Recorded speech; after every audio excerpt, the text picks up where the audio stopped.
Most men are familiar with the insanity around the Johnny Depp Amber Heard divorce last year. In fact, the amount of airtime that singular divorce got was so epic that you almost couldn't avoid it at all. And it was absolute insanity if you actually kept up with the details at all. But what about the nasty divorces happening every day?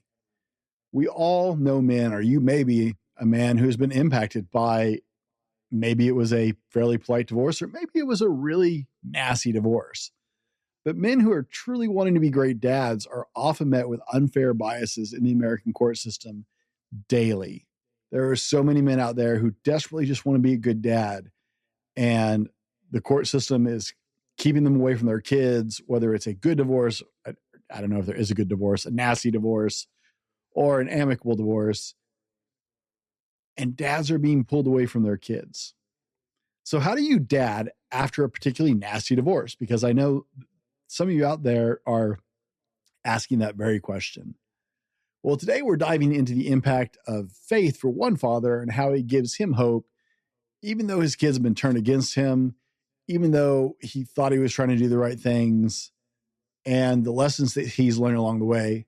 Dave is going to share some insights on how to keep living the dad life post-divorce, how little things matter when you only have moments with your children, whether you have them a lot or a little even, and how holding on to hope and faith has kept this fatherhood dream alive, even as their life has played out post-divorce. Check out this great dad story he shares right here at the beginning. Then we'll have a word from our sponsor, and we'll dive into being a dad post-divorce and how faith has impacted his journey personally. David, every dad has that story that just puts a smile on your face, right? What is your dad story? Man, all of us have so many stories and so many moments we like. And I have two kids. I have my son, John. He's in the Air Force now. My daughter, Emma, she's in California doing personal training. They're 22 and 21. But the fondest memories I have are just the times we spent together. I come back, I travel a lot back then and work. And then as soon as I was home, I'd want to engage and we'd wrestle and, they'd try to teach them how to work together and flip me over and we'd all get sweaty and nasty and they'd work so hard to try to beat dad and pin him down.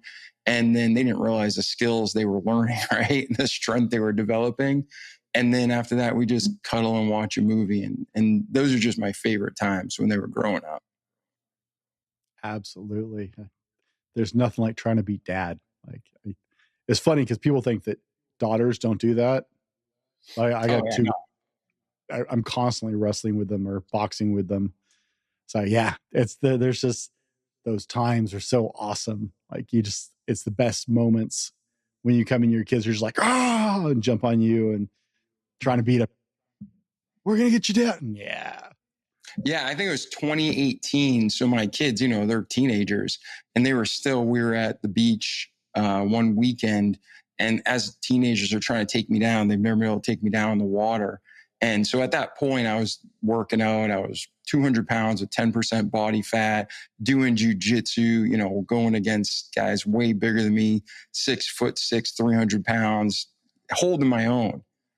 This weekend, I go to the beach with my kids. They turn me and twist my knee. So it's like I could do anything. I could lift a car and my kids took out my knee. So I was pretty proud of them. I love it. Still didn't dunk me, but they took out my knee. Living your best dad life, brother. Living your best dad life. Yeah. 6 months of physical therapy. Guys, we're going to roll to our sponsor real quick, and we'll be right back with David Pasqualone. Gentlemen, I sleep on my pillows. I have my pillows, lots of my pillows, actually. I sleep on my pillow uses sheets and my pillow body pillows. I have my pillow towels, and my wife even wears my pillow slippers. I would never recommend a company that I don't use on a regular basis. My Pillow is one of my favorite companies out there. I'm drinking a Rev 7 while we're recording the show because it is the best new energy drink on the market. I would replace every energy drink in my house with it without any question. We're proud to have Mike Lindell and MyPillow as our sponsors for the show. And right now, MyPillow and Mike Lindell are literally in court under attack, defending free speech at this moment. You can go to mypillow.com and use code TFM, right? Super complicated. That's our parent company, The Fallible Man. Code TFM for up to 80% off your order and free shipping over $75 for our listeners. Plus, right now, they're running some incredible specials on any size, any color, MyPillow Giza Dream Sheets, $49.98, guys. I have multiple sets. It's what I sleep on every night. They're the best sheets I've ever owned. And right now, you can get any size, any color they have, $49.98. It is first come, first serve, and they are disappearing quick. I know, like I said, I bought more of them myself. And every time you shop with MyPillow, it helps your favorite podcast. Here we are, right? The Dad Hat Shenanigans podcast, stay on air. It also helps fight for free speech right now, is Mike Lindell is literally arguing a First Amendment right in courts today as we're recording this. So guys, go to mypillow.com, use code TFM, get great American-made products, support your favorite podcast, and help keep speech free.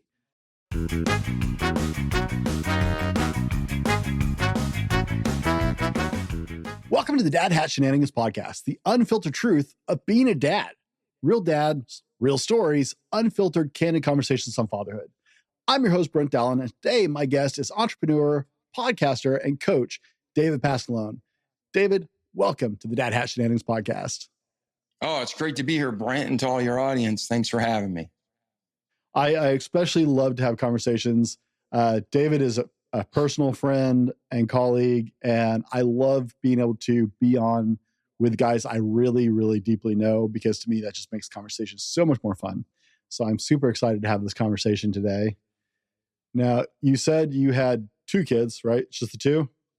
Yep, 2 kids. They're adults now, John and Emma. Yep. Yeah, but they're always your kids. That never changes. I know. Yeah, my daughter gets mad. She's my little girl. She always will be. She doesn't get it yet. I think that's hardest on daughters because you're never like they don't get it until they have kids of their own. They don't know. It's like, no, you're always my child. Period. Doesn't matter how old you get, you'll always be my child.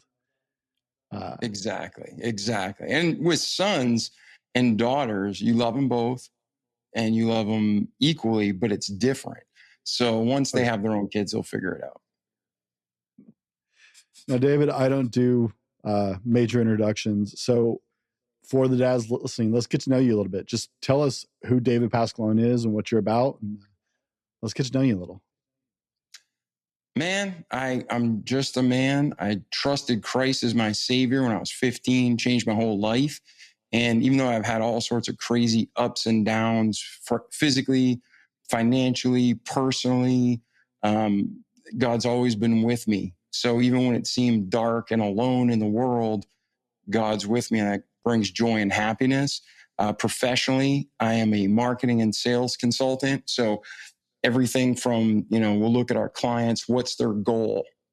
Where are they realistically at? And we reverse engineer the plan to get them there. And then we either give them the handbook to go ahead and run with it. We kind of coach them with the handbook, make sure they're staying on track. Or for a lot of clients, we just do it for them so they can focus on what they love. And we do with the rest to grow their business and hit their vision. So that's it in a nutshell. I live in beautiful Pensacola, Florida. And I'm very thankful to God for my life. And I want to just help as many people come to know him, grow in him. And hopefully, again, if you see failure, that's all me. But if you see success, it's all him. All right. Now, you're wearing, is that a world's greatest dad hat I'm seeing? Yes. The smallest word on top of greatest. I see greatest. Let me see. How's that? Oh, there we go. World's greatest dad. What is the dad hat story here? So, when my kids were little into teens, we were so close, like all best friends. And when they gave me this hat, they meant it. They looked up to me and they loved me and they thought the world of me.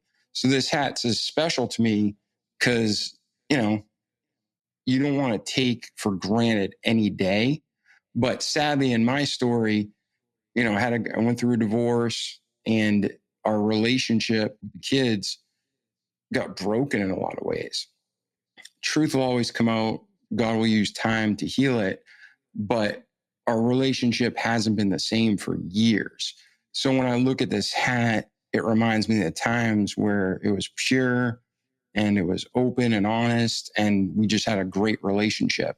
And so sometimes I look at this hat and I feel shame and sadness. And other times I look at this hat and I feel like super happy and hope. So I'm looking forward to the day again when they're like, you are the world's greatest dad. Love it. Hat from Better Time. We all want to be the world's greatest dad. Like, I see the hat. I'm like, no, I'm the world's greatest dad, right? It's just that ego thing, right? We all want to be world's greatest dads, but life can make that a little rough sometimes. And it's not like I'm saying I am the world's greatest dad, right. But the fact that your kids think it, that is special. It's awesome. Well, it's the end goal, right? I told you once, my goal in life is to convince my children that I'm Superman. I want to just be so ridiculously incredible at being a dad, an example of a man, that my daughters can't help but find good men eventually, because their bar is so high that like they have such high standards for what they expect out of a good man. That's the goal, right? So that's my hopes in the world's greatest dad category. But no, having your kids actually think you are it's the goal we're all after, for sure. Yep. Now, David, there are a lot of men out there who are in a similar situation where, for whatever reason, they're separated or divorced, and that puts so much pressure on a father to try and maintain relationships with your kids. So let's talk a little bit about that today, and hopefully you can share some insights that you've learned along the way in trying to be a great dad, and even in a divorce where things didn't go so smooth, right? And I'm not gonna. What details of your relationship are all you, man? I'm not asking for deep details on that, but I know that your divorce was not the best. You and your wife are not exactly co-parenting well these days. So, how do you shift gears into a new perspective as a dad who's trying to be a father, who's trying to be present in his kid's life right after a bad divorce? Yeah, so that's so much. Every situation is different, and there's so many complexities in life. So the older I get, the more I learn that, life's messy and God's always good, but we create messes, or other people create messes, and we're just part of it. We have to clean it up, right? So in my situation, I spent like 4 years trying to help my kids reattach to my wife. And during that time, this is more of a cautionary tale, right? To people who might be going through a divorce. I put so much effort into keeping the family together and to reattaching the relationship with the kids and my wife, that she repaid me by twisting them and turning them against me. And, if I do something, I'll own it. I have my own faults for sure. But it's really frustrating and hard where like 95% of what they believe is based on lies, right? So that's a hard pill to swallow. So that is I'm not kidding. If my relationships with my kids were solid, my relationship with God's great, myself is great. But if I had that, man, my life would be like near perfect, right? I'd probably die and go home to be with Jesus, because it's right. What else you got to do? But during the dark times, I got to remind myself, wait, there's a lot of people in the Bible, Old Testament and New, who pretty much were accused of stuff they didn't do. They were, humiliated. They were looked down upon. The quote unquote, I don't want to use the term Christians because they're not Christ-like, but people who go to church and say they're Christians, they're the worst sometimes, right? So I believe in God. I believe in church. I believe in fellowship.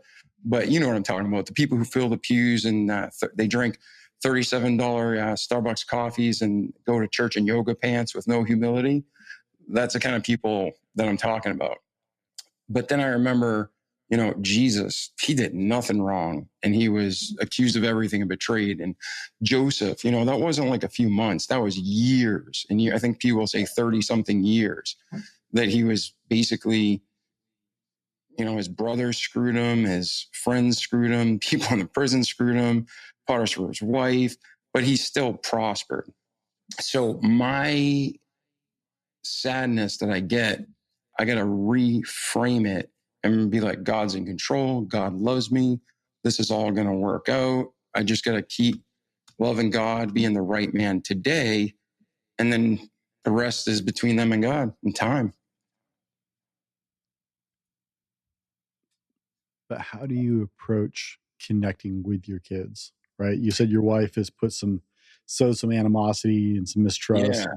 So when your kids are being pushed away from you and you can't be with them all the time, right?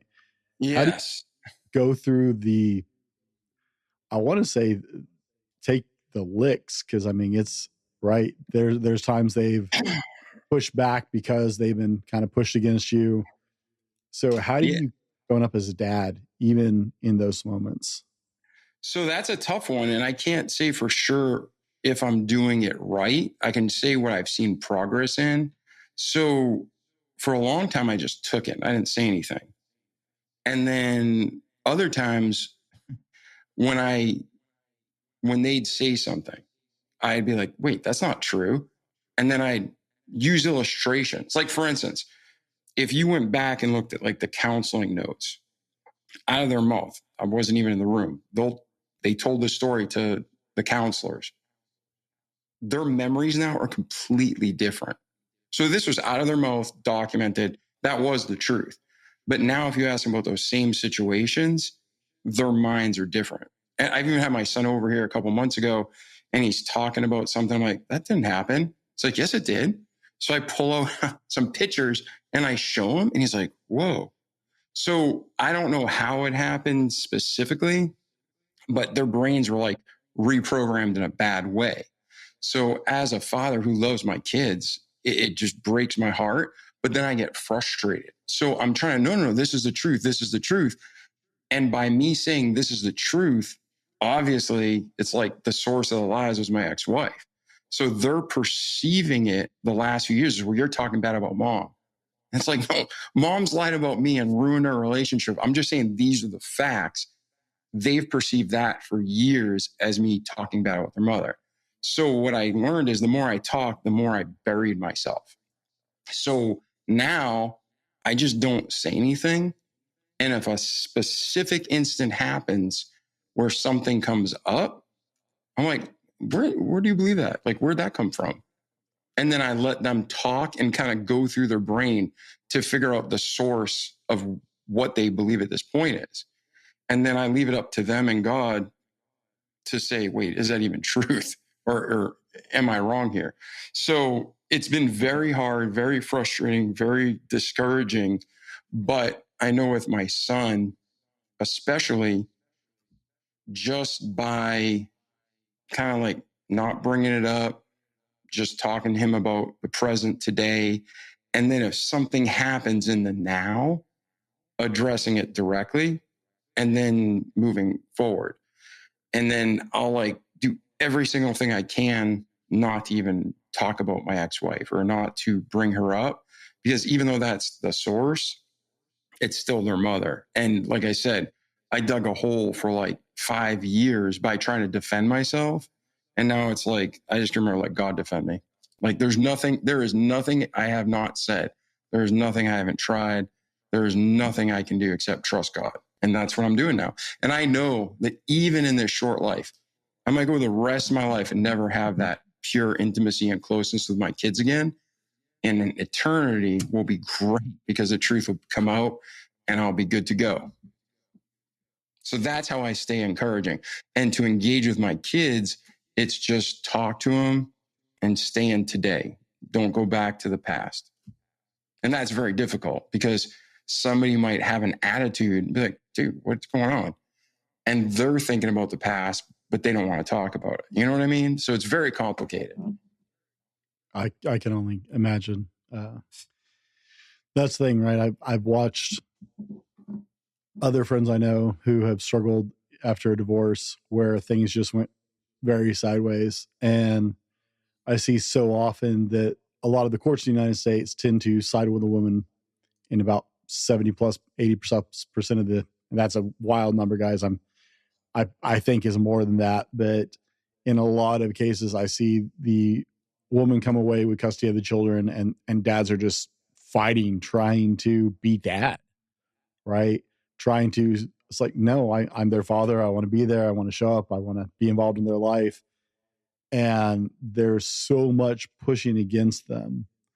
So you said you're trying to be intentional in the moment when you are with them now as adults and stay here and present and engage with them where they're at and stay away from the past. How did you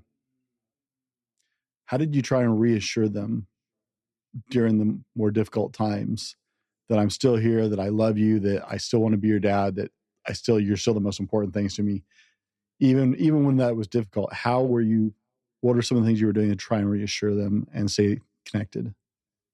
Man, I'm telling you, we went to multiple counselors, and let's say like there was 5 total. 3 of the 5 said, in our like 30-year careers, separate. These people don't know each other. But 3 of the 5 were like, we've never seen anything like this. So I went through the exceptional, terrible divorce, right? Narcissist, gaslighter. Everybody thinks she's an angel, but her heart's like the devil. And it was really like mental warfare. So with my kids, there was time with my son and my daughter, we didn't even talk for a long time because they didn't want to talk to me. So I'd still, hey, happy birthday, or reach out to them. Love you, thinking of you today. Hope your day's going great. And it's just like, honestly, just continuously trying to be loving and positive and getting rejected and taking a beating. For my son, once he moved out of the house, it wasn't, 4 or 5 months where our relationship started restoring. Big surprise, right? Because he was out from under that constant negative influence. And she wasn't the type of person to say, your dad's this or that. She was real subtle and manipulative. And so they didn't even realize what was happening. Okay. And then I'm like, wait, that's not true. Your mom's lying. Then it put me down lower. So I had my ex-wife burying me, and then my own response is burying me, because I'm not, like, one of my faults is I'm very like direct. I mean, you know me. I'm like, what's going on? Like, what are you doing? Let's talk about this now. Boom, boom, boom. So I want to get to the core and resolve issues, and I can become like just obsessive. Like, I still have nightmares about my kids because we had such a beautiful relationship for all those years, and then all these lies broke it up. So with the kids today, I just try to let them know, they know that I love them. They know that I'm there. And a counselor told me before, great counselor, works with Focus on the Family. He's been on my podcast, and he's helped families I know. And he told me a year before the break happened with my children. He's like, Dave, I forget how he phrased it, but basically, you've let this go on too long. Your kids know you love them unconditionally, but they're trying to win your wife's approval and love. They're going to turn on you. And I can't tell you how long it's going to take. They'll come back, but they're going to basically abuse you because they're going to try to please their mother. And sure enough, Brent, I was thinking to myself, no way that'll ever happen. But this guy is wise. So I took it into consideration. And like within 1 year of him telling me that, it happened. And so that, again, it was encouraging, because not encouraging that it happened, but just like he knew, because of the action steps I took, or the lack of action steps I took in some areas, he said the kids were going to disengage. But then he also said how they will eventually come back, but it's going to take some time. So my son, we have a closer relationship now because he got out of that house sooner, where my daughter spent 2 more years directly under that influence. So it's just going to take longer. So it's like, I love God. I love my kids, man. I'd die for my kids. But, there's been real issues there. So that's why this hat, the world's greatest dad, to have them believe that again and know it, is rejoice my heart. My life will be pretty much like I can't imagine it better. Right now, I love my life. I thank God for it. But yeah, it breaks my heart that my kids are distant from me at this point. That's got to be rough, man.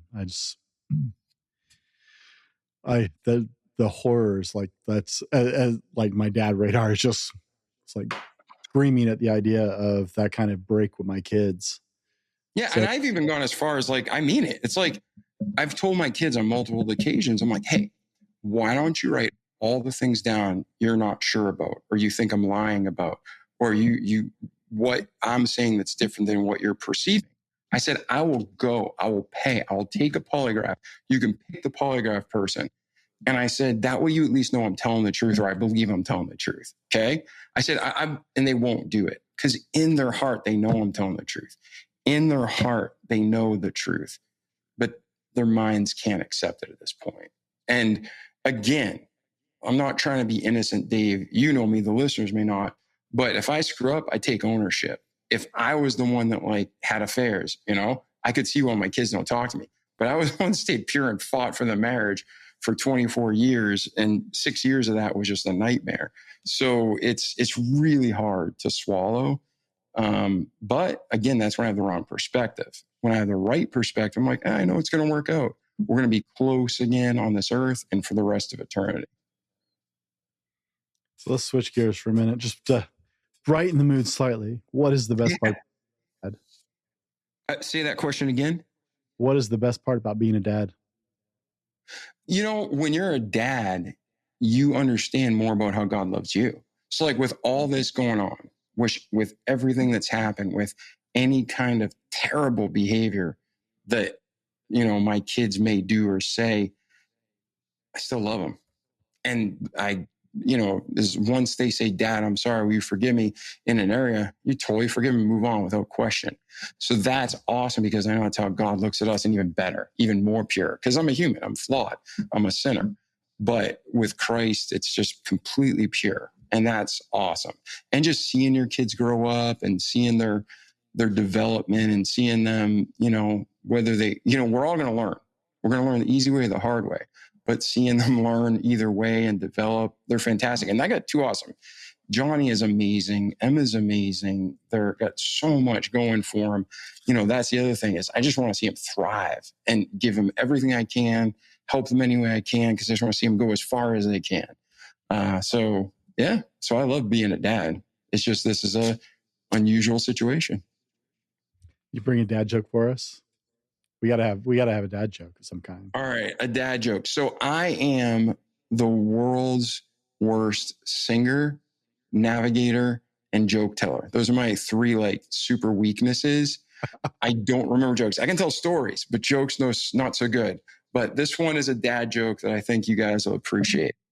What does a tick and the Eiffel Tower have in common? What's that? They're both parasites. And if you know me, you know how much I don't like the French culture much. Oh, I got to go to one of those one of those like pre-programmed sound effects where I can just do the little right. Yeah, I got to get one of those for my show, man. Like the dad jokes on here just get so bad, it's amazing. But they're both parasites. Gentlemen, if your relationships are not where you want them to be, I want you to know I got you. Relationships take a lot of work and can fall on the back burner pretty easily as you're empire building in your life. Men often suffer from damage to their relationships while they're trying to be that provider and all that pressure and build for their family. The sacrifice is often those actually really critical relationships because you can only be so many places at a time. Guys, reach out to me and schedule your free discovery call over at purposedrivenmen.com to learn the skills you need to connect deeply with the people who matter most that you're doing all the work for anyway. There's nothing worse than getting to where you want to be and finding out you're alone, because the relationships that were actually worth the drive have fallen apart. And guys, in our Relationship Titans program, we're going to teach you how to reconnect, how to connect deeply with those people who matter most in your life so you can live the life you want to live and be the man you want to be. Check it out over at purposedrivenmen.com. Free discovery call to put your relationships back at the forefront of everything you're doing and live the life value that you want to. So, David, help our audience out a little bit, because there are a lot, sadly at this point in our society, there are a lot more dads who are post-divorce and just trying to still be dads to their kids in any way they can, whether they get to see them 2 days a month or every other weekend or whatever limited time they get. Give us some ideas to help those dads who are trying to stay connected with their kids when they're being limited by the status of the relationship, the divorce, the courts, or whatever. What are some tips that you would advise for dads who are just trying to hang in there and get to that future moment where things actually start to come together again with your kids? I think a couple big things are: number one, stay the course, do the right thing for the right reasons, because it's right? Follow God. Like God says, what's the greatest commandment? They ask, what's the greatest commandment to Jesus? Love God, love thy neighbor as thyself. Everything else falls into place after that. So no matter what's happened or where you're at today, just keep following God. And then when you're with your kids, all of us, we tend to go way to the left or way to the right. Either we become way too strict because we got such short time with them, or we go way too, let's just have fun, and they become irresponsible and entitled. So you got to find that balance, right? But what I'd recommend is, being real with them, and then never talking bad about your spouse, no matter how bad they are, because they know how bad they are. And for me, I wasn't talking bad, but after 4 years, I realized defending myself was, in their mind, talking bad. Okay. So that was a huge mistake, learned cautionary tale for me, my failure. But when you're with your kids, get off your phone, stay focused, spend time with them. And some people have little kids, like 5 years old. Mine were teenagers. So they're already, teenagers are already in a place where they're probably going to rebel in a way or try to find their own selves, and everything's fighting against you. I mean, you got literal pastors saying all these sins are okay these days, and they're not. Stick to the Bible, stick to God's word. But to the dads who are struggling, like you said earlier, Satan and the attorneys are the only people win on divorce. Okay. The courts for most states are against family, and most of them have a huge bias towards men, and women are literally like untouchable in a lot of cases. But then I know women personally who went through divorces and they got totally creamed in the court system. So really it goes back to Satan, and you just got to continue to do the right thing. Keep loving your kids, be there for them. Don't be too lenient. Don't be too strict. Just find that balance. But the other thing is, don't change who you are because you're trying to win their approval. Okay. So for instance, if your ex is allowing them to blank, watch certain movies, drink, go out with friends that they shouldn't, don't try to be like your ex. Don't try to be like that other partner who's backsliding and going down the path to hell and trying to take the kids with them, whether they realize it or not. You just keep the course. And even if they hate you now, they'll understand later. And they don't hate you, but they'll say it or they'll act like it. But again, I'm not out on the other side yet, but I know it's coming. I know my kids and I will be close again, have an amazing relationship. But I know for sure in eternity, zero problems, because I've done everything I could to follow God and do the right thing. So I know in eternity, I'm going to be fine. So for the dads out there, especially, just be who God made you to be. Focus on your relationship with God, love your kids, set boundaries, and then the rest will fall into place because God's not a liar. David, if people want to connect with you, Chris, guys, I'll tell you, David has some great podcasts. He's a fellow podcaster. The Remarkable People podcast. It's an amazing show. And you have a new one, Politics and Religion. Is that correct? Yeah. Yep. Politics and religion. Two most important things that people say not to talk about. So Guys, we'll have all of David's links, but where is the best place for people to connect with you, David? By far, davidpasqualone.com. When you go to that website, and Brent will probably put in the show notes, you can maybe read off screen how to spell my name. But when you go to davidpasqualone.com, it has the Remarkable People podcast, RPP Plus, hanging out with David Pasqualone and friends. It's got Politics and Religion podcast, has all our marketing consulting, our web design, our sales coaching, and has blog articles just to help you grow. And pretty much all the material for podcast and for the blog is free, just free growth material. And where the Remarkable People podcast is, it's not just the guest life story, what they were able to achieve or overcome, but we reverse engineer their success into practical steps so we as the listeners can have that success too. Then the RPP Plus, the hanging out, that's either continuing, because once you tell the guest story, you can't tell it again, right, Brent? So once we have the RPP Plus, it's maybe a follow-up, 2 or 3 years after we record the episode. Where's the guest today and what's going on in their life? Or maybe it's a guest that they're just an expert in finance, or they're just an expert in digital marketing, and they're coming on to share their tips so the listeners can grow. And the Politics and Religion, that's new. We're still evolving, but that's just looking what's going on in America and what actionable steps we can all take as Americans to honor God and uphold the Constitution. And we filter everything through a biblical worldview, the Bible. And guys, that is a great place to actually go and spend some time with our sponsors over at MyPillow. I know Mike Lindell has been on the Politics and Religion podcast 3 times now. Yeah, 3 times. We're actually doing it pretty regularly. Right now, he's in the trial. It's basically a defamation suit where the guy that's suing him, I believe, has like 28 suits. He sues everybody, right? And then Dominion, I believe he was working for them. So he's suing Mike Lindell. And as far as I can see and read, it's total BS. But he's just trying to bleed Mike Lindell and MyPillow. So, but anyways, what I was saying is Mike Lindell and we've been meeting weekly and recording some clips of what's going on in America, and basically as Americans, how we can chip in together and help out, whether it's through prayer, whether it's through, taking an action step, whether it's through donating money. But it's not like about me. I'm not getting a dime. He's not. Well, Mike will get a dime if you donate to his defense fund, which I personally donated, because the man's in court right now as we speak, defending free speech for Americans. So whether you are a Democrat, a Republican, a Libertarian, or a communist, you should want free speech in America. And a communist wants to take that away, but they want to be heard now, right? So they win. So Mike Lindell is fighting for free speech right now against people who have just targeted him. What do they call it? Cancel culture, lawfare, and he's fighting for it. So yes, Mike's been on the show 3 times. We plan to have more episodes with him.